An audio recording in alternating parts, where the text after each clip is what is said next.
Brothers and sisters, let's give a loud, proud laborers' welcome to my friend, to our friend, to a friend of working men and women everywhere, a man who will stand by our side as we fight to build America, a leader who is inspiring a new generation of Americans, a man who feels the power of LIUNA Orange Crush. Please welcome, brothers and sisters, a Build America candidate and an ex-president of the United States, Senator Barack Obama!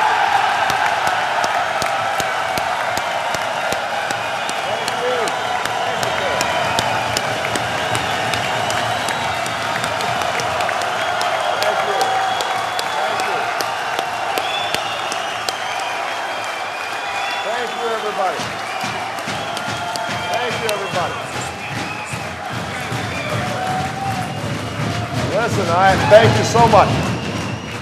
I am so sorry I can't be with you all today. But I want to thank you for letting me say a few words. And first and foremost, I am honored to have your endorsement. And I want to thank your president, Terry O'Sullivan, for his friendship and for his leadership.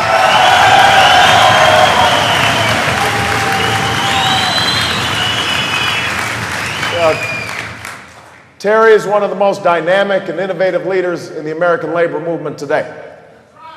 And I also want to acknowledge his partner, your General Secretary Treasurer, Armand Sabatoni. And I had the pleasure of visiting with Terry and Armand. Visiting with Terry and Armand earlier this week. And they gave me a couple of those orange t-shirts you're wearing. And I told them I'm going to use them when I play basketball. But I really can't wait to see all of you wearing them out on the campaign trail for me this fall.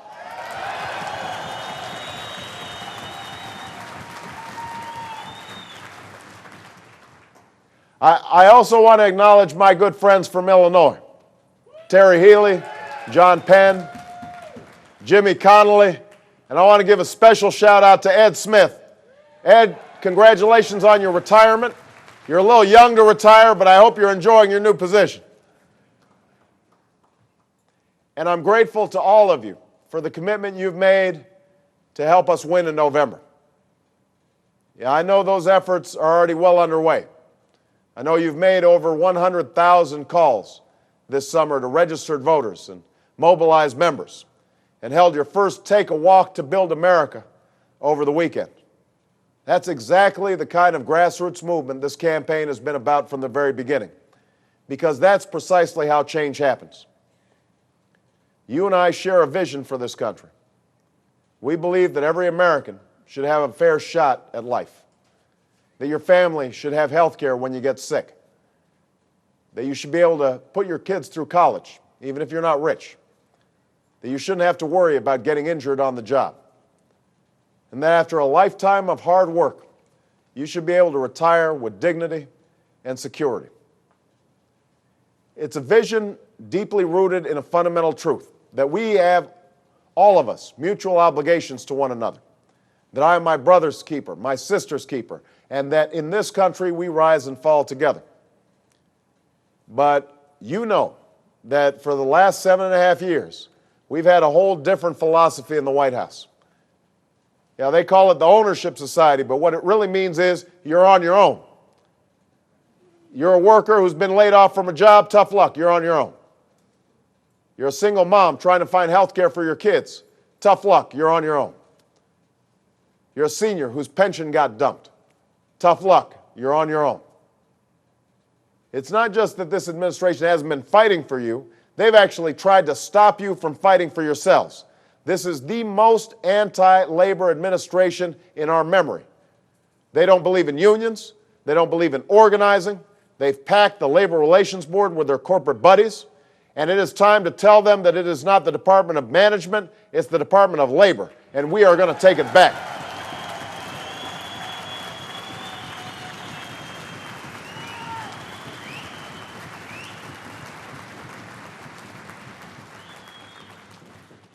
Now, John McCain is running an ad saying Washington is broken. It only took him 26 years in Washington and a political campaign to figure that out. But here's the thing. I'm having a little trouble squaring John McCain's slogan now with his declaration a few months ago that we've made, and I quote, great progress economically over the past 8 years. Or John McCain's boast that he's voted with President Bush over 90% of the time. Or his assertion that overall the American people are better off now than they were when George W. Bush came into office. Because I don't think that the 463,000 Americans who've lost their jobs this year are seeing the great progress that John McCain has seen. I don't think the millions of Americans losing their homes have seen that progress. I don't think the workers without pensions have seen that progress. And if we continue down the same reckless path, I don't think that future generations who will be saddled with debt will see all these years of progress. It's time to turn the page. It's time to bring about a real change that America's working families need. And you know what change is. Change is building an economy that rewards not just wealth, but work and the workers who create it. It's understanding that the struggles facing working families can't be solved by spending billions of dollars on more tax breaks for big corporations and wealthy CEOs, and that hard-working families need immediate relief. And that's why I've proposed a second stimulus package that will not just jumpstart the economy and recreate jobs, but provide real relief to families struggling to pay rising food and energy costs by putting money in people's pockets right now. That's why I'll be the Build America president and put Americans back to work with a national infrastructure reinvestment bank that will invest $60 billion over 10 years and generate millions of new jobs that can't be outsourced.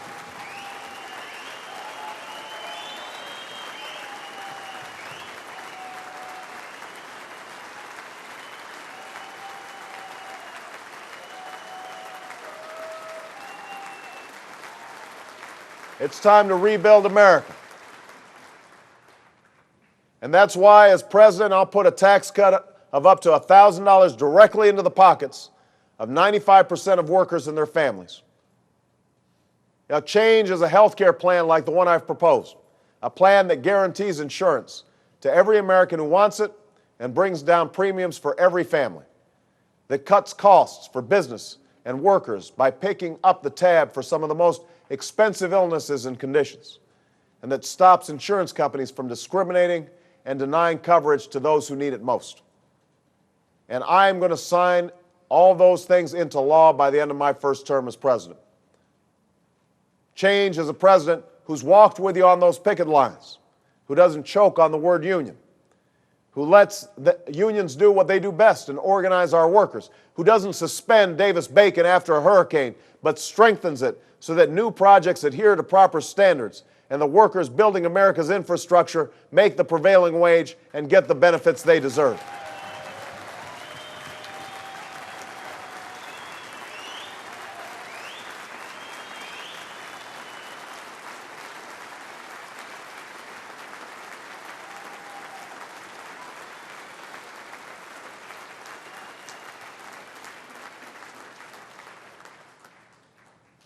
And change is a president who will finally make the Employee Free Choice Act the law of the land. Because workers need to be able to organize all across America. And that's the kind of president I want to be.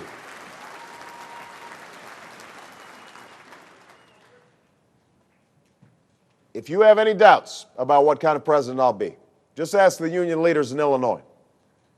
When I was home talking to some of the local leaders there a couple of years ago, they told me they were being underbid on projects because unscrupulous builders were gaming the system. They said that on some construction jobs, those builders were calling their employees independent contractors to get out of having to pay employment taxes and workers' comp or overtime. And that didn't sound right to me. So I set about leading an effort with Senator Durbin and Senator Kennedy and others to put an end to this practice. Because I believe that if you're doing the same work as other employees, you should have worker protections, the same ability to organize, the same wages, and the same benefits. And when I am President of the United States, I will fight to make that the law of the land.